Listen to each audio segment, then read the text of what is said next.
Today is November 1st, 2023. I want to talk about the ongoing conflict in the Middle East, and more specifically, Israeli operations in the Gaza Strip.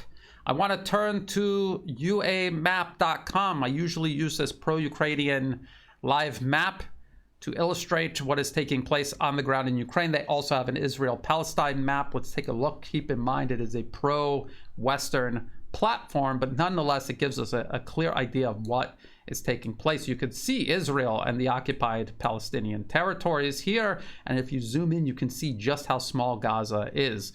This is Israeli-held territory. The Israeli military has created a perimeter around Gaza, preventing anything going in or coming out. They have cut food and fuel and humanitarian supplies.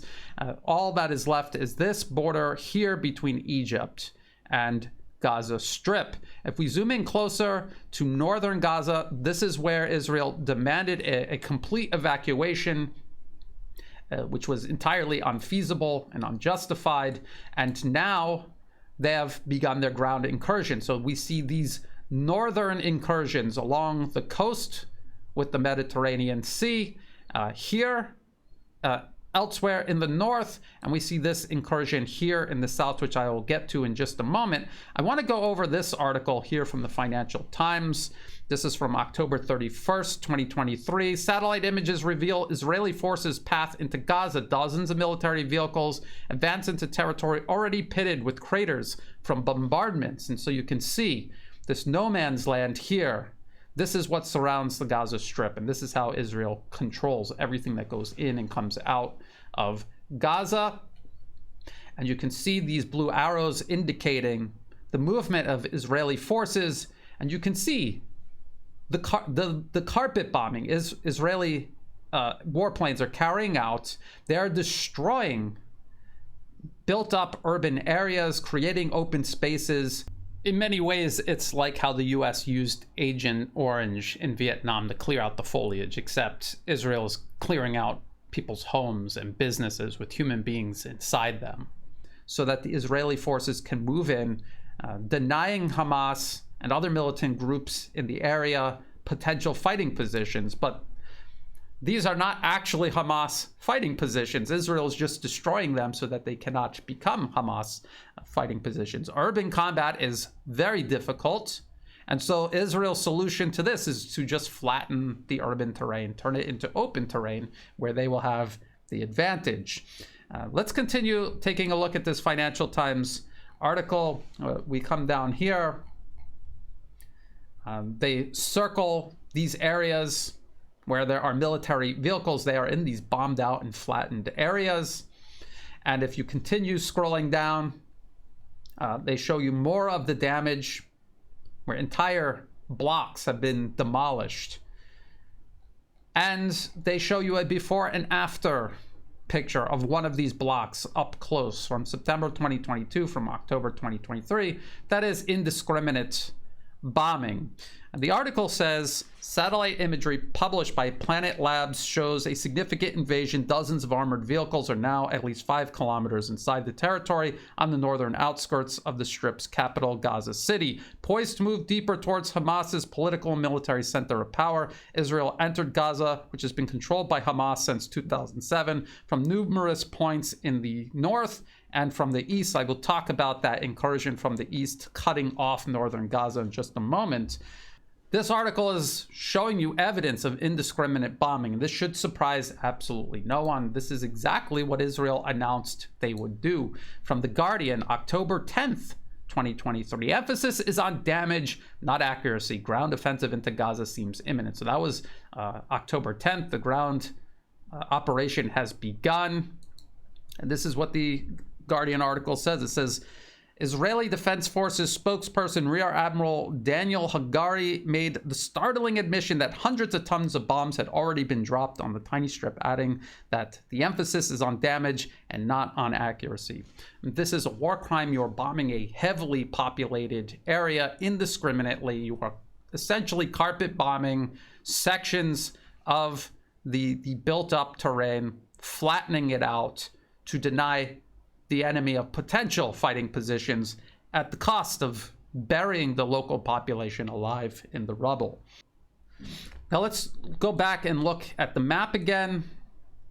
So that is the incursion into the north. Those satellite images were from the northern section of Gaza. And now let's talk about this incursion from the east, cutting off northern Gaza.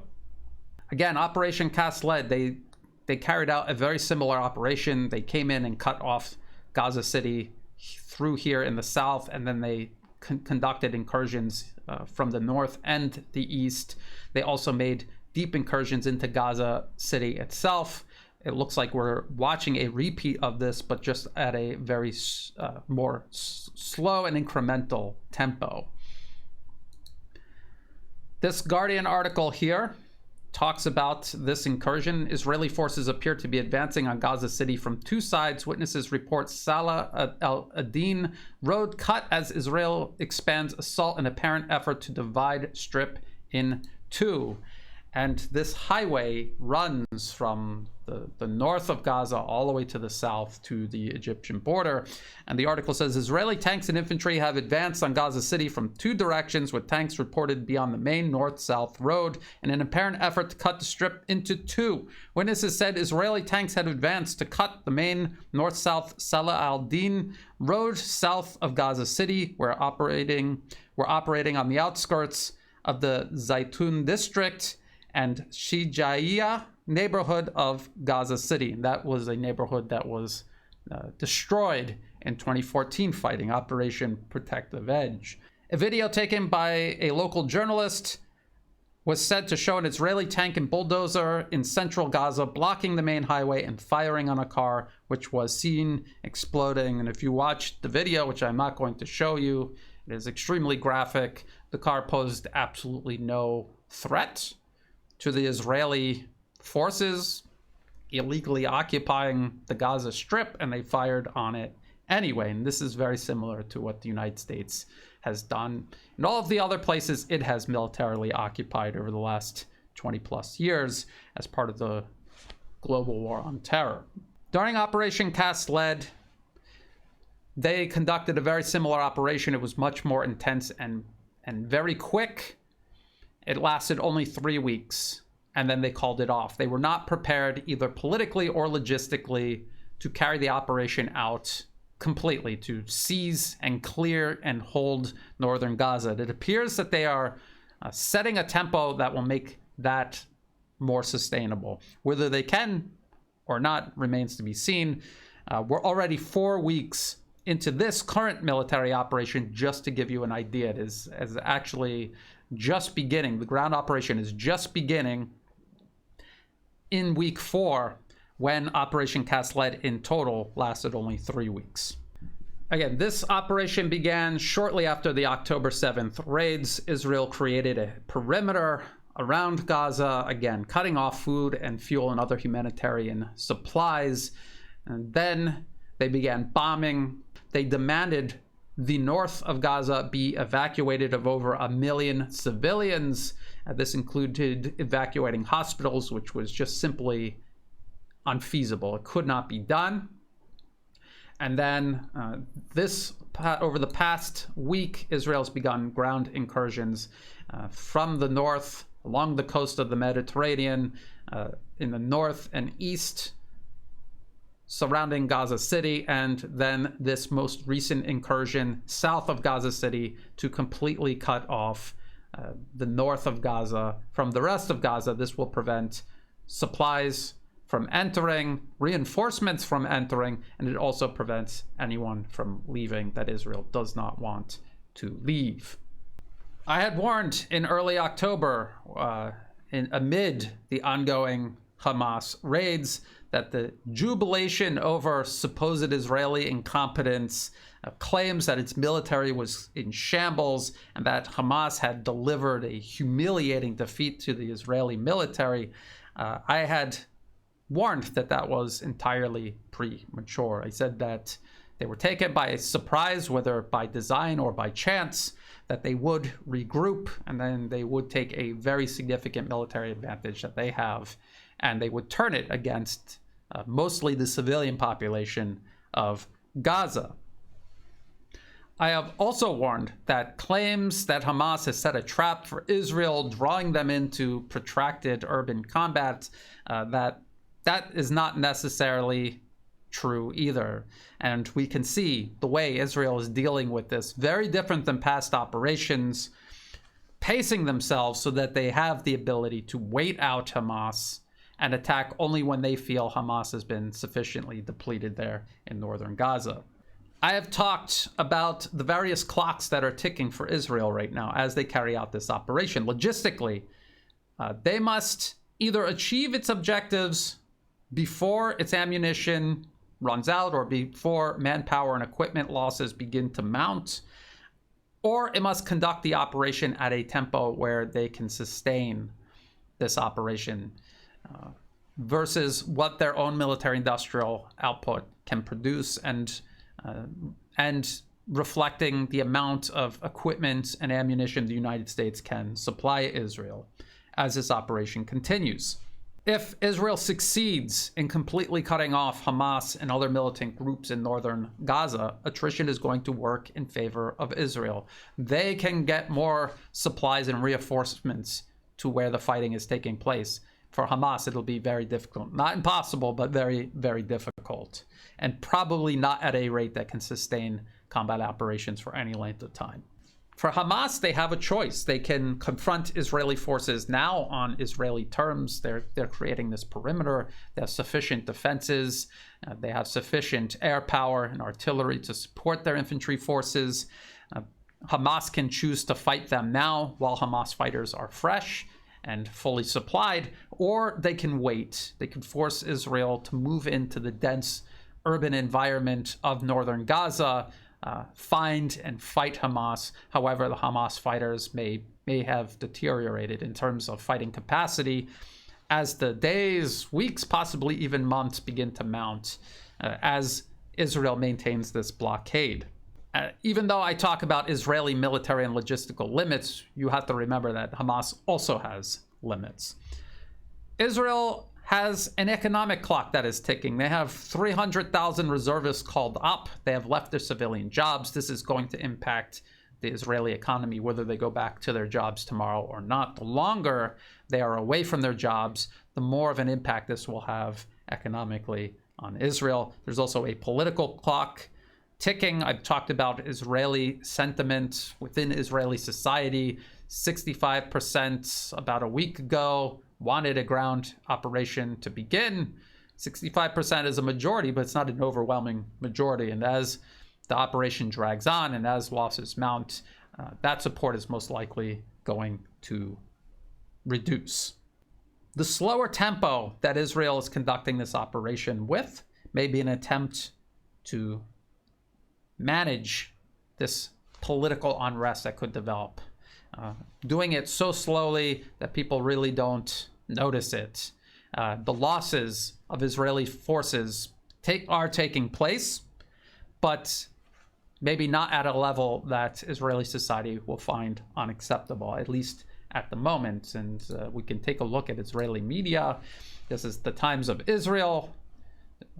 IDF announces 9 more soldiers killed in North Gaza, taking troop deaths in Strip to 11. So this operation has been ongoing. They have lost a total of 11. You have to remember that with 11 troops dead, there are most likely many more seriously injured. This number is going to continue to rise. There really is no way around it.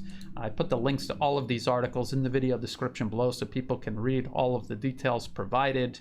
I continuously receive emails and comments from people who do not understand why I am warning about Hamas, why I find the timing of their raid highly suspicious, and why I am talking about the very real consequences Hamas's actions have had for the Palestinian people. I vividly remember the celebration surrounding the October 7th raids by certain segments of the global population. I understand the sentiment, the desire for justice in the face of perpetual injustice.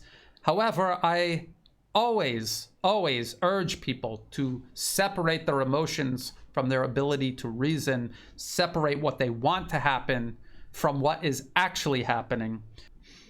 I want people to separate criticism of Hamas from the idea that if you criticize Hamas, you're criticizing the Palestinian people's right overall to resist. They are not equivalent.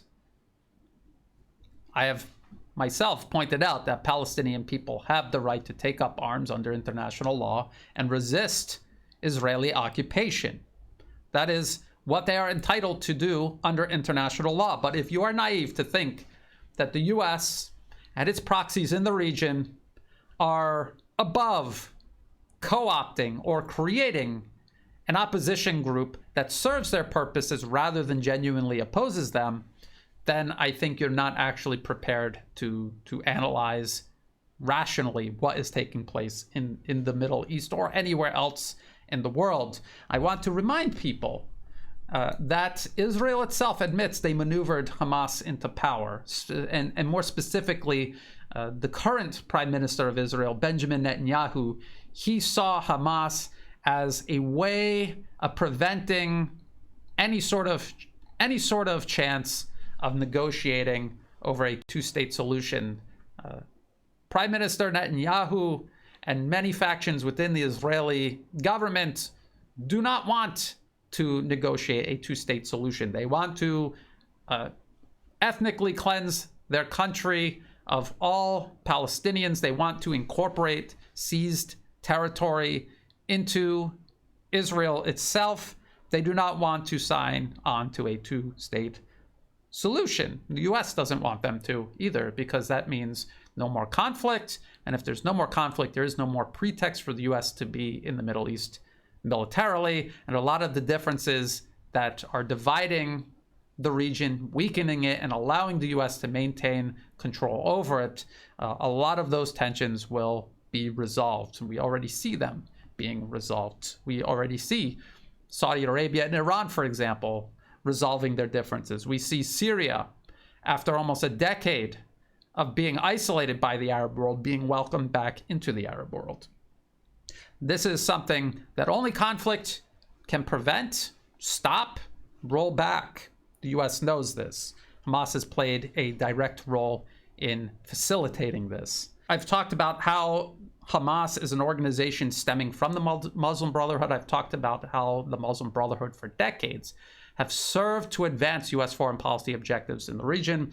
I've talked about in the past the attempt to overthrow Syrian President Bashar al-Assad's father back in the 80s, 70s and 80s. I've talked about the Muslim Brotherhood's role during the US-engineered Arab Spring, both in Egypt and in Syria. And I also reminded people about Hamas itself publicly declaring opposition to Syrian President Bashar al-Assad, supporting the US-backed proxy war against Syria, and even sending fighters to Syria to fight alongside US-backed and armed militants who were also being backed by Turkey, Qatar, Saudi Arabia, and even Israel. That is what Hamas waded into, and that is what Hamas, that is who Hamas sided with. Talked about how the region is transforming. The US wants to stop or reverse this. Hamas gave Israel and the US the perfect pretext to reintroduce conflict and chaos into the region. And as Israel brutalizes the Gaza Strip, the Palestinians living there, they're also carrying out military operations in the West Bank. The US is conducting a massive military buildup in the region. While Israel is brutalizing the Palestinian people in occupied territories, they are also attacking southern Lebanon. They're also launching strikes into Syria. The United States has already conducted strikes in Syria, and they are conducting this military buildup specifically to target Iran. They have accused Iran of supporting Hamas, even though they admit Iran had nothing to do with the October 7th raids. They're very vague about Iranian support for Hamas. They don't talk about how Iran is a Shia Muslim nation. Hamas is a Sunni Muslim organization, and the majority of its support comes from Sunni nations who are primarily U.S. allies, not from Iran. And as Alex Christoforo pointed out in a recent video, Hamas's relationship with nations around the world is very complicated. Nations like, say, Russia, China, Iran seek to influence Hamas so that it becomes a legitimate player, both in terms of political negotiation, but also armed resistance and deterrence. They want to shape Hamas into an organization that can move closer toward a solution. The United States and its allies seek to use Hamas as a wedge and as a pretext. And so there is a tug-of-war battle over Hamas. Israeli media itself, however, admits that it was Israel who created Hamas specifically because it was extremist, irrational, and violent. So when we want to attribute its belligerence, its violence, its extremism to somebody, it's not to be attributed to Iran. It is to be attributed to Israel and the U.S., who enables Israeli foreign policy at this moment. Now let's talk about this U.S. military buildup. I talked about the possibility of this being simply cover for Israel. It is conducting what it looks like to be a long-term military campaign into Gaza. I've talked about how in the past they had to rush. They were working against all of these ticking clocks.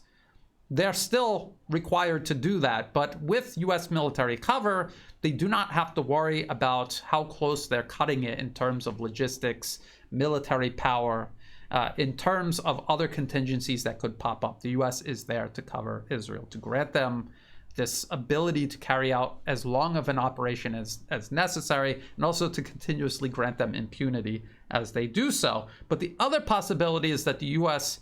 is using this entire crisis as an opportunity to provoke Iran. And I want to go over this again.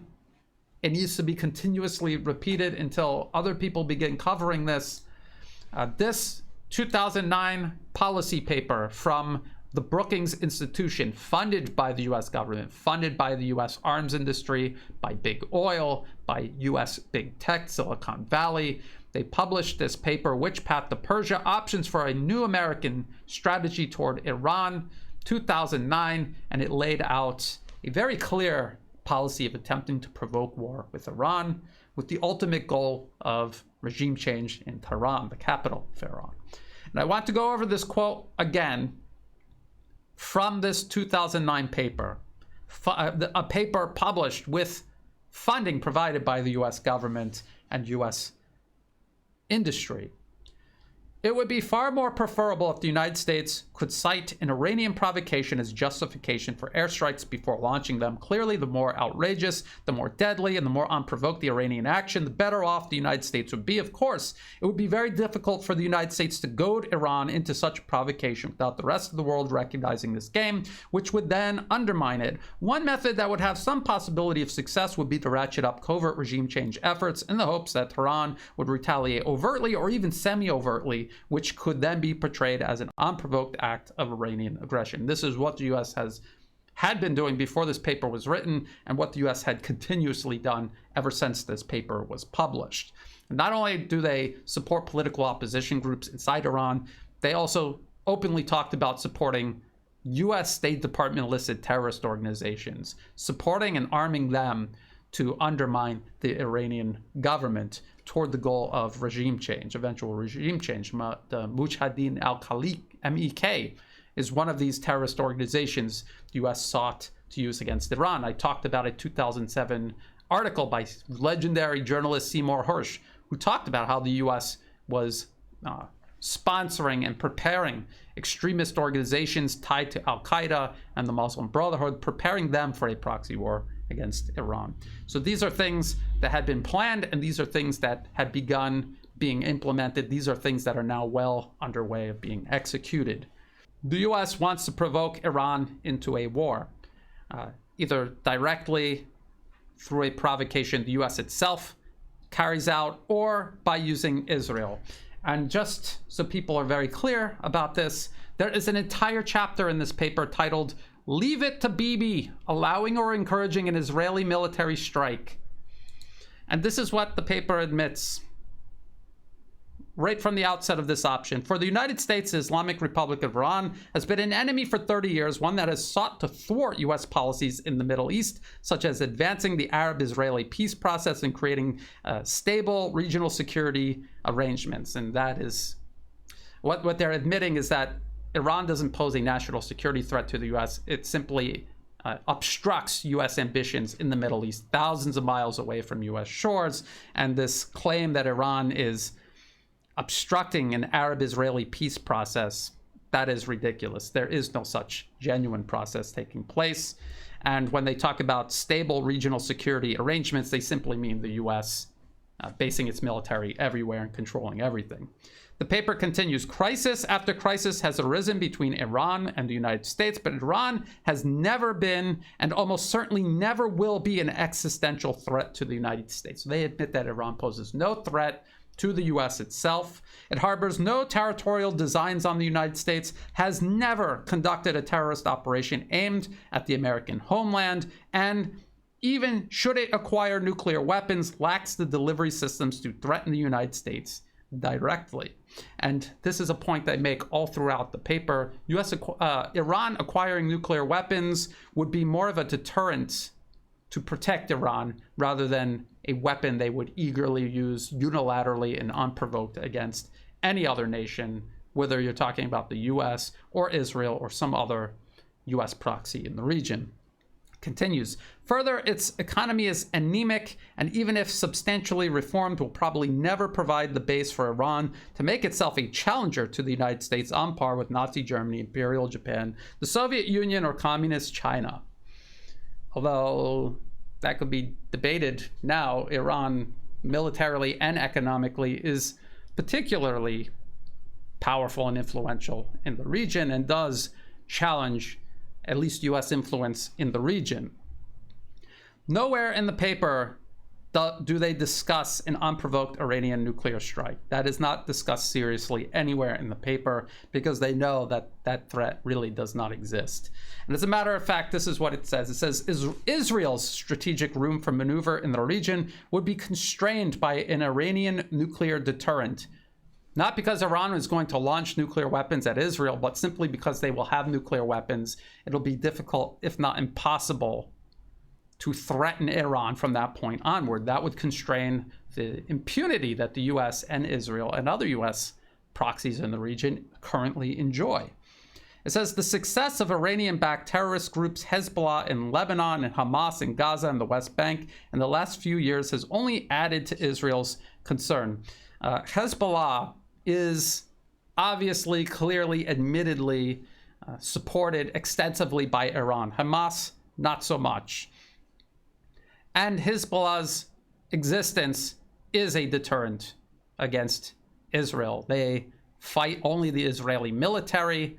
They serve as a deterrent against Israeli incursions into southern Lebanon. They played a vital role in expelling Israeli occupation from southern Lebanon. Hezbollah's existence constrains both US and Israeli ambitions in the region. It is a check and balance against their otherwise unchecked aggression in the region. In this chapter, allowing or encouraging an Israeli military strike, they discuss using Israel as a proxy to conduct a military strike against Iran.